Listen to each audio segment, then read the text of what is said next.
This is the Cybervelo 1000W folding electric bike, a chunky black steel frame folder with 20-inch fat tires, a tall front suspension fork, and a big removable battery tucked cleanly along the frame. It looks purposeful rather than delicate, with thick welds, wide rubber, and a latch at the hinge that feels more industrial than dainty. The cockpit is simple and practical. An LCD on the bars, a thumb throttle on the right, paddle controls for pedal assist on the left, and a familiar 7-speed shifter.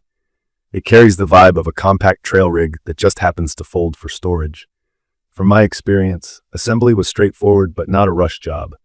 The bike arrives mostly pre-built, and I handled the usual last steps: bars, seat, pedals, then took my time with a careful once-over. I tuned the brakes, trued the rotors a touch, and checked all the bolts, especially around the hinge and headset. In my opinion, anyone new to e-bikes should plan a patient setup and a gentle shakedown ride to make sure everything feels dialed. Mechanical disc brakes benefit from bedding in, which means a few strong stops on a safe stretch to seat the pads against the rotors.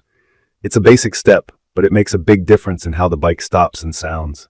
The first ride answered my biggest curiosity: how a 1000-watt motor with a 48-volt 20.8 amp-hour battery behaves on a folder. Key features that jump out are sheer thrust and range.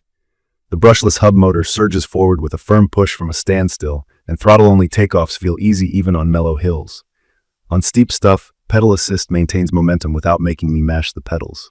PAS, short for pedal assist, is the system that adds motor power as you pedal. This bike offers 5 levels, so you can dial the effort from light help to strong boost. I used PAS 2 and 3 for most of my time, and tapped the throttle to get through intersections or rejoin traffic smoothly. Speed is where expectations need context. The brand mentions 25 plus mph, and with some bikes in this category, you'll see folks reporting speeds in the 30s. From my experience, flat ground throttle speed hovered around the high 20s, and with light pedaling, I watched the display flirt with the 30 mark. Rider weight, wind, tire pressure, and even controller settings can nudge that number up or down. I don't think this is a racetrack machine, and I wouldn't try to squeeze every last mile per hour out of it on busy streets. I did notice a faint shimmy near max speed. Nothing scary, but enough to remind me that a foldable frame trades a little rigidity for convenience. Where the bike really settles in is comfort and confidence. The front fork takes the sting out of potholes and curb cuts, and the fat tires soak up chatter while adding grip on gravel and wet patches. Those tires are wide, with thicker casing than standard commuting rubber, and they give the bike a planted, cushioned feel. I rode chip seal, cracked pavement, and a couple of packed dirt park paths, and the overall vibe was smooth and composed. Between the fork and the cushy seat post, I didn't feel beat up after longer rides. If you're new to e-bikes, this kind of suspension doesn't turn it into a downhill bike. It just filters out the rough stuff that normally rattles your hands and lower back. The 48-volt 20.8 amp-hour battery is the real story. That's 998 watt-hours of energy, and a quick way to think about watt-hours is how long the bike can deliver a certain level of power. If you ask for a lot of power all the time, high PAS or throttle only, you'll drain it quicker. Ride steady and moderate PS, and you'll go a long way. I strung together a long day of mixed city riding and path cruising, and got close to 70 miles before the gauge told me it was time to head home. It lines up well with the 80+ miles claim if you keep your assist moderate and pedal along. The battery pops out with a key, which I like because I can charge indoors without hauling the whole bike. It's a big pack, and that's both the reason for the range and a contributor to why this bike is not light. That brings me to weight and portability. I respect the fold, but I treat it as a storage feature, not a daily carry trick. The latch is sturdy, the fold is tidy enough for a trunk or closet, and it's great for road trips or tucking out of the way. But I would not plan on lugging it upstairs every day. Steel frame, big battery, fat tires, all good for strength and comfort, also make it hefty. I consider it a compact e-bike with a folding bonus, not an ultralight commuter. The brakes are mechanical discs paired with an EABS power cutoff. If that term is new, think of EABS as a safety that tells the motor to stop providing power the moment you squeeze a lever, so you're not fighting the motor while trying to slow down. Once bedded in, the brakes felt strong and predictable, and I never had issues scrubbing speed on a downhill. The LCD screen is easy to read at a glance and shows speed, PS level, trip distance, and battery. Under harsh sunlight, it can be a bit reflective, but it's perfectly usable. There's a charging port on the display, handy for topping off a phone or light. I had a few early worries. I wasn't sure if the frame hinge would creak or loosen, but it stayed silent after several rides and a few folds. I wondered if the steering would feel twitchy with the short wheelbase and big tires, yet the geometry feels calm and stable once you get moving. I also kept an eye on how the drivetrain shifted under load. The 7-speed derailleur does fine. I try not to shift while mashing hard at the highest assist, and I give the pedals a softer turn for cleaner gear changes. That's a general e-bike habit that keeps things happy. Service and support matter with any e-bike, and I paid attention to what other riders reported.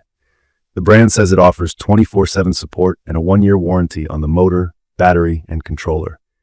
I've seen positive notes about response time, and I've also seen a few frustrated comments saying they had trouble getting help. I haven't had to open a ticket yet. If you're risk-averse and want the comfort of a big retail service network, that's something to weigh. From my experience, buying direct gets you more power and range per dollar, with the trade-off that you may need to handle minor adjustments yourself or find a local shop for tune-ups. It's perfect for riders who want serious hill-taming power, long range for weekend loops or long commutes, and a soft ride over rough streets. If you have ground floor or garage storage and you like the idea of a fold primarily for car travel or saving space, it makes a lot of sense. I'd recommend this for someone who's okay doing basic maintenance, tightening bolts, checking spokes, adjusting brakes, or someone who has a friendly local shop that's open to e-bikes. If you need to carry your bike up multiple flights regularly, if your commute involves trains or buses where you'll have to hoist the bike often, or if you want something featherweight and ultra nimble for short hops, this might not be your match.